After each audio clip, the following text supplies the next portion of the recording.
ಕರ್ನಾಟಕ ರಾಜ್ಯ ಸರ್ಕಾರಿ ನೌಕರರ 7ನೇ ವೇತನ ಆಯೋಗದ ಕುರಿತು ಇಂದಿನ ಈ ಒಂದು ವಿಡಿಯೋದಲ್ಲಿ ಕೆಲವೊಂದು ಇಂಪಾರ್ಟೆಂಟ್ ಇನ್ಫಾರ್ಮೇಷನನ್ನು ತಮ್ಮೊಂದಿಗೆ ಶೇರ್ ಮಾಡ್ತಾ ಇದ್ದೀನಿ.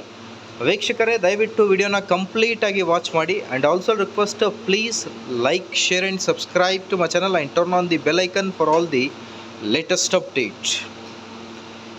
7th pay commission of Karnataka salary increase.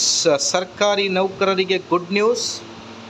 March 16ರಂದು ಕೆ ಸುಧಾಕರ್ ರಾವ್ ಸರ್ ಅವರ ನೇತೃತ್ವದ 7ನೇ ವೇತನ ಆಯೋಗದ ವರದಿಯನ್ನು ಮಾನ್ಯ ಮುಖ್ಯಮಂತ್ರಿಗಳಿಗೆ ಸಲ್ಲಿಕೆ ಮಾಡಲಾಗಿದೆ. 7ನೇ ವೇತನ ಆಯೋಗದ ಶಿಫಾರಸಿನಲ್ಲಿ ಫಿಟ್ಮೆಂಟ್ ಆಗಲಿ, ಓಲ್ಡ್ ಪೆನ್ಷನ್ ಸ್ಕೀಮ್ ಆಗಲಿ, ಅದರ್ ಅಲವೆನ್ಸಸ್ ಕುರಿತು ಎಲ್ಲ ಇಂಪಾರ್ಟೆಂಟ್ ಇನ್ಫಾರ್ಮೇಷನನ್ನು ಮೆನ್ಷನ್ ಮಾಡಿ ಮಾನ್ಯ ಮುಖ್ಯಮಂತ್ರಿಗಳಿಗೆ ಸಲ್ಲಿಕೆ ಮಾಡಲಾಗಿದೆ. ಮಾನ್ಯ ಮುಖ್ಯಮಂತ್ರಿಗಳು ಆರ್ಥಿಕ ಇಲಾಖೆಯೊಂದಿಗೆ ಚರ್ಚೆ ಮಾಡಿ ನಿರ್ಧಾರವನ್ನು ತೆಗೆದುಕೊಳ್ಳಲಾಗುವುದು ಅನ್ನೋದರ ಬಗ್ಗೆ ಒಂದು ಮಾಹಿತಿಯನ್ನು ನೀಡಿದರು.